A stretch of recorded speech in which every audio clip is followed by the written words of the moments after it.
तो ब्रह्मा जी की तपस्या होने के बाद में हमें शक्तियां मिली और शक्तियां बिना पुण्य कर्म के नहीं मिलती। इसका मतलब हुआ कि तपस्या करने से हमारे पुण्य कर्म होते हैं। और कलयुग में क्या तपस्या दी गई जिससे हम अपने पुण्य कर्म बढ़ाएं? हम तो ब्रह्मा जी के प्रकार 1000 दिव्य युगों तक तपस्या नहीं कर सकते। तो भागवतम में एक श्लोक आता है, शृण्वताम स्वकथा कृष्ण पुण्य श्रवण कीर्तनः। शृण्वताम स्वकथा कृष्ण पुण्य श्रवण कीर्तनः। भगवान का कीर्तन मात्र सुनने से आपको पुण्य मिल जाता है। शृण्वताम सुनने से, स्वकथा भगवान की कथा सुनने से, पुण्य श्रवण कीर्तनः हृदय अंतस्थ भद्राणी विधिनोति सुहृद सताम।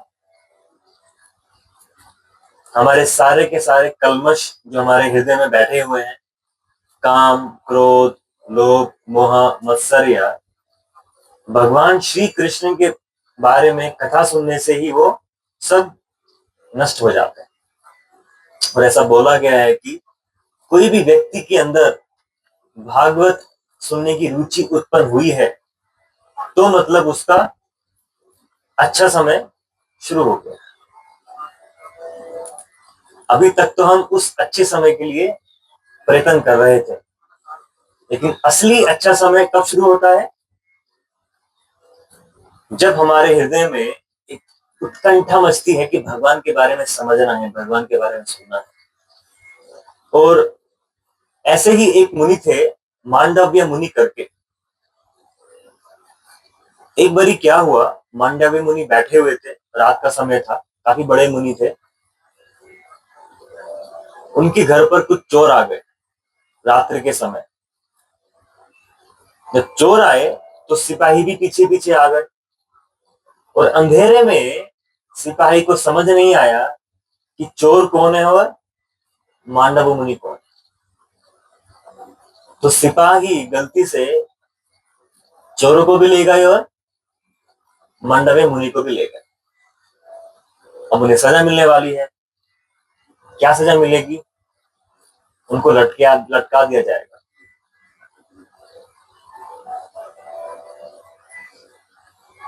लटका दिया जाएगा जिसकी गलती उन्होंने करी भी नहीं। और जैसे ही इस बात का राजा को पता लगा कि मांडव्य मुनि को फांसी दी जा रही है, उसी समय वो आए और उसी समय आकर उन्होंने उस फांसी को रोका और मांडव्य मुनि को बचाया। तो मांडव्य मुनि बहुत परेशान हो गए कि मैंने ऐसा क्या किया, हुआ क्या ये कि मेरी बिना कुछ गलती के मुझे फांसी दी जा रही थी। तो वो पहुंचे यमराज जी के पास में। यमराज जी से पूछा कि मैंने ऐसी क्या गलती की थी जिसकी वजह से मुझे फांसी तक ले जाया गया। फांसी नहीं हुई लेकिन ले जाया गया वहां तक। तो यमराज ने बोला, जब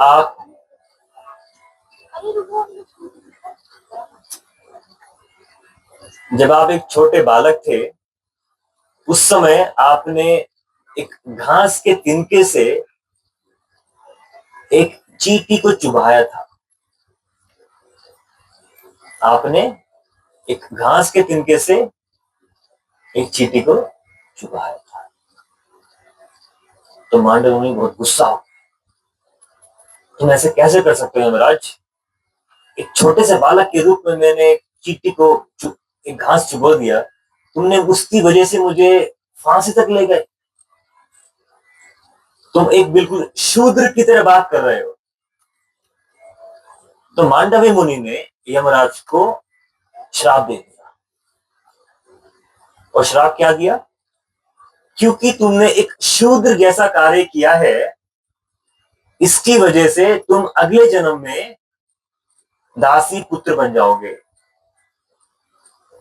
और अगले जन्म में यमराज कौरवों के यहां पैदा हुए, पांडवों के जो भाई थे, उनका नाम पड़ा विदुर। जो विदुर जी थे, जिसकी कहानी हमने पढ़ी है, वो यमराज थे अपने पूर्व जन्म में, और मांडवी मुनि ने श्राप दिया था।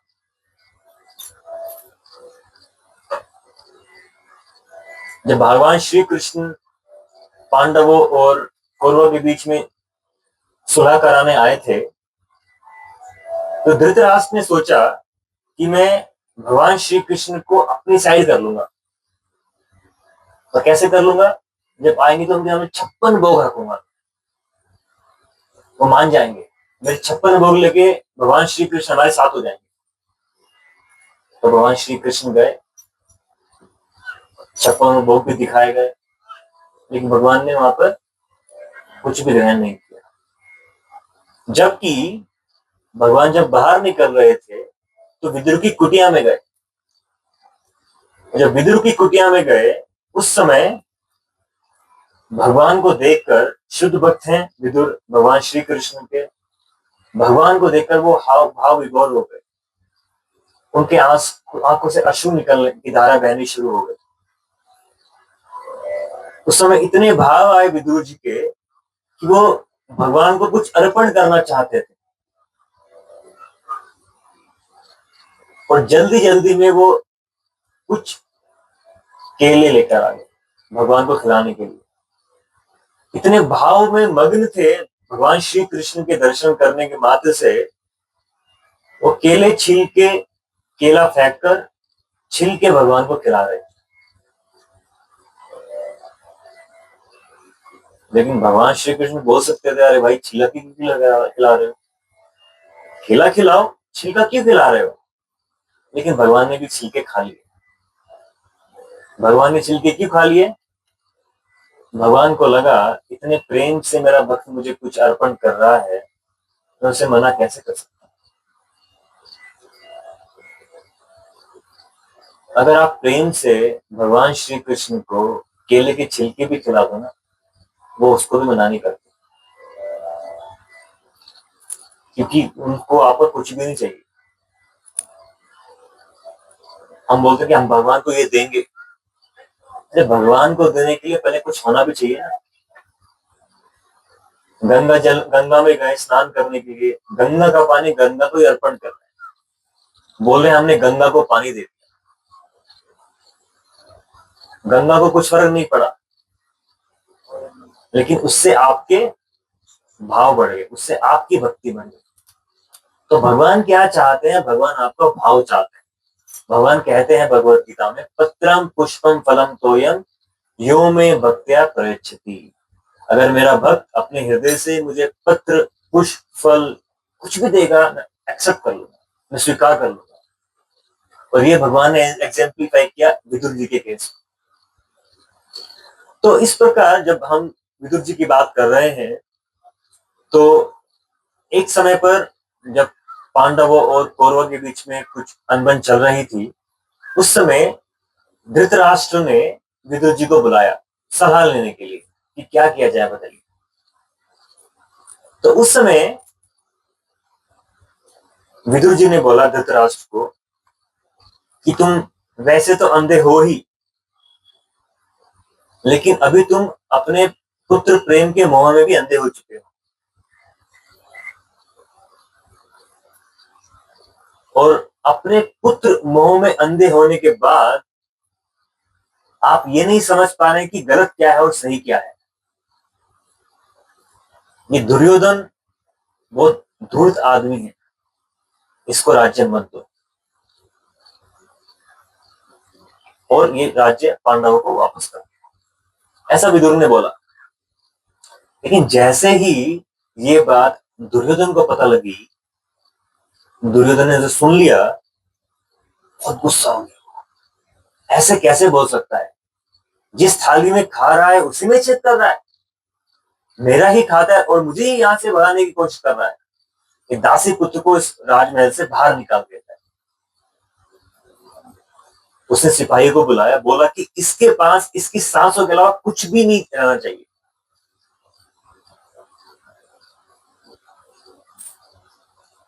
तो उस समय बताइए क्या लगा होगा विदुर जी को। गुस्सा तो मन में बहुत आया होगा, बहुत परेशान हो गए होंगे, बहुत तिलमिला उठे होंगे, गुस्से की भावना से बदले की भावना आई होगी। ऐसा कुछ हुआ होगा विदुर जी के मन में। यही होता हमारे मन में भी। अगर हमारे घर से हमें ही कोई बाहर निकाल दे इस प्रकार अपशब्द बोलकर, हमें कैसा महसूस होगा। लेकिन विदुर जी बहुत खुश हो गए। अब कोई सोचे भला विदुर जी खुश कैसे हो गए। विदुर जी को लगा ये ठाकुर जी की ही महिमा है। मैं अपने आप से तो इस महल से बाहर नहीं निकल सकता था, लेकिन इस दुर्योधन के शब्द ने मुझे, मेरे हृदय को इस राजमहल की आसक्ति से मुक्त कर दिया। अभी मैं मुक्त हो चुका हूं भगवान श्री कृष्ण के सारे तीर्थ स्थान पर जाकर अपने आप को शुद्ध करने के लिए। तो उस समय विदुर जी ने अपना सब कुछ छोड़कर भगवान श्री कृष्ण के तीर्थ स्थानों का भ्रमण करना शुरू किया। और वो भ्रमण करते करते वो पहुंचे हरिद्वार के पास, और वहां पर उनकी भेंट हुई मैत्रेय मुनि से। जब विदुर मिले मैत्रेय मुनि से, तो उन्होंने उसमें भगवान की लीलाओं के वर्णन का रिक्वेस्ट किया, निवेदन किया कि आप मुझे भगवान श्री कृष्ण के बारे में कुछ बताइए। क्योंकि ये बोलते हैं कि अगर हमारी आत्मबुद्धि, हम सोचते हैं कि यद तीर्थ बुद्धि सलिले न करहिचित, तीर्थ पे जाना मतलब गंगा में डुबकी लगा के आना। गंगा में डुबकी तो मेंढक भी लगाते हैं, गंगा में डुबकी तो कौवे भी लगाते हैं, लेकिन क्या उन्हें वो फल मिल जाता है। यद तीर्थ बुद्धि, अगर आपकी तीर्थ बुद्धि सलिले न करहिचित, सिर्फ वहां पे जाके डुबकी लगाना है। जनेषु अभिघ्नेषु सएव गोखरः, तो आप सिर्फ एक गाय और गधे के समान ही। वो स्ट्रॉन्ग शब्द बोले गए। आप सोचो वृंदावन जाओ, चाट पकौड़ी खाओ, बिहार जी के दर्शन कर वापस आओ, यमुना जी के दर्शन करके वापस आओ, हरिद्वार जाओ, गंगा में डुबकी लगाओ, वापस आओ। अगर आप सोचते हैं उससे आपको फल मिल गया तीर्थ करने का, वो बिल्कुल गलत है। उल्टा आप तीर्थ में जाके अपराधी करते हैं। वहां पर जाकर ये गलत है, वो गलत है, ये सही नहीं है, वो सही नहीं है, इसको ऐसा होना चाहिए, उसको वैसा होना चाहिए। हम अपराध करते हैं धाम का। तो सही तरीका क्या है धाम में जाने का? सही तरीका ये है कि हमें वहां पर रह रहे भक्तों का संग करके उनसे भगवान के बारे में सुनना चाहिए। जब तक हम भगवान के बारे में सुन नहीं रहे हैं धाम में जाकर, तो हम धाम यात्रा का असली फायदा नहीं उठा रहे हैं। ये विदुर जी हमें सिखा रहे हैं। वो तीर्थ के लिए चले गए, लेकिन तीर्थ पे जाके उन्होंने किया क्या? मैत्रेय मुनि से प्रश्न किया। उन्होंने पूछा कि स्वयंभू मनु, जो स्वयंभू मुनि थे, उस समय क्या क्या गतिविधि हुई स्वयंभू मनु के राज्य में। ब्रह्मा जी के एक दिन में 14 मनु होते हैं। जो 14 मनु होते हैं, हर एक मनु 28 दिव्य युग तक चलता है। जैसे एक दिव्य युग कितना होता है? 43 लाख साल। इसी प्रकार 43 लाख साल मल्टीप्लाई बाय 28, वो एक मनु की आयु होती है। और एक ब्रह्मा जी के दिन में 14 मनु होते हैं। तो प्रश्न क्या था विदुर जी का कि स्वयंभू मनु के समय पर क्या क्या भगवान की क्रीड़ाएं हुई, क्या क्या भगवान की लीलाएं हुई। तो मैत्रेय ने उनसे ये प्रश्न किया, क्वेश्चन पूछा। तो उस समय जब मैत्रेय मुनि से ये प्रश्न किया गया विदुर द्वारा, तो वो ध्यान में गए और उन्होंने बताया अदिति और कश्यप के बीच में क्या क्या हुआ था। आपको पता होगा कि जो भी देवता हैं वो दीति के पुत्र हैं। सारे के सारे देवता दीति और कश्यप के पुत्र हैं, और सारे के सारे दानव अदिति और कश्यप के पुत्र हैं। एक समय अदिति पहुंची कश्यप मुनि के पास में। कश्यप मुनि यज्ञ कर रहे थे, यज्ञ में आखिरी आहुति डाल रहे थे। उस समय अदिति उनके पास आई और बोला कि हे मेरे पतिदेव, आपकी दक्ष ने अपनी सारी 13 पुत्रियों, जो मेरे पिताजी हैं दक्ष, उन्होंने सारी की सारी 13 पुत्रियों के विवाह आपके साथ किए हैं, और सभी के पास में पुत्र हैं, लेकिन मेरे पास कोई पुत्र नहीं है।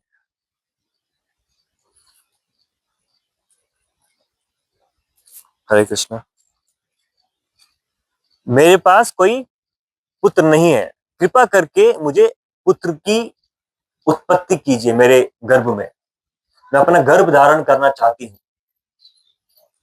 उस समय कश्यप ने बोला कि ये समय सही नहीं है, मैं तुम्हारी सारी इच्छाओं की पूर्ति करूंगा, लेकिन इस समय नहीं। इस समय तुम्हारे जीजा जी शिव जी जो हैं वो अदिति के जीजा लगते थे, क्योंकि दक्ष की बेटी पुत्री सती शिव जी को साथ विवाह हुआ था उनका। इस प्रकार से कश्यप और शिव जी आपस में जुड़े हुए थे। उन्होंने बोला इस समय पर शिव सारे के सारे भूत गणों के साथ में भ्रमण कर रहे हैं। अगर इस समय तुम चाहोगी कि मैं तुम्हारे गर्भ में तुम गर्भ धारण करो, ये बिल्कुल भी सही समय नहीं है। लेकिन अदिति बहुत बेचैन हो गई, नहीं मुझे तो अभी करना है, मुझे तो अभी चाहिए संतान। उस समय पर बोला जाता है कि हर एक कार्य करने का सही समय होता है,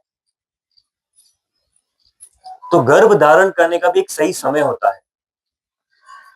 आजकल कलयुग में कभी भी कुछ भी कर लें और गर्भ पुत्र की संतान की प्राप्ति के लिए, वो बिल्कुल गलत बताया गया शास्त्रों के अकॉर्डिंग। गर्भदान संस्कार होते हैं, 12 संस्कार दिए हुए हैं, उसमें एक संस्कार ये भी है कि किस समय आप पुत्र को गर्भ धारण कराएं अपनी मां का। अदिति ये समझ नहीं पाई, और उस समय फोर्स करके अदिति और कश्यप के बीच में संभोग हुआ। और उस समय उसके बाद कश्यप ने अपने नदी के पास गए, अपने स्नान किया, और स्नान करते हुए उन्हें ध्यान हुआ कि 2 बहुत बड़े दानव ने अदिति के पेट में जगह बना ली है। 2 इतने बड़े दानव हैं जो पूरी की पूरी पूरे ब्रह्मांड में तबाही मचाने वाले हैं। और ये बात कश्यप मुनि ने अदिति को बताई कि तुम्हारे घर के अंदर अभी 2 सबसे बड़े राक्षस बैठे हुए हैं, क्योंकि तुमने मेरी बात नहीं मानी, इसलिए अभी तुम्हें उसका सजा भुगतनी पड़ेगी। तो बहुत बेचैन हो गए अदिति, बहुत बड़ा पाप हो गया, बहुत मन में बहुत ग्लानि हुई, रोने लगी, परेशान हो गई, क्या किया जाए अभी। तो कश्यप मुनि ने बोला अब इसका कोई निवारण नहीं है, लेकिन तुम्हारा पोता भगवान श्री कृष्ण का बहुत बड़ा भक्त बनेगा, और पूरे पूरे ब्रह्मांड में तुम्हारा नाम रोशन करेगा भगवान का सबसे बड़ा भक्त बनकर। और वो भक्त का नाम था प्रहलाद महाराज। और जो 2 राक्षस अदिति के कोख में आ गए थे वो कौन थे? हिरण्यकशिपु और हिरण्याक्ष। तो उस समय जब हिरण्यकशिपु और हिरण्याक्ष अदिति के पेट में थे, उस समय वो त्राही त्राही मच गई। उन्हें लगा कि मैं इनको जन्म नहीं दूंगी। तो अदिति ने हिरण्यकशिपु और हिरण्याक्ष को अपने कोख में 100 वर्षों तक रखा, बाहर नहीं आने दिया।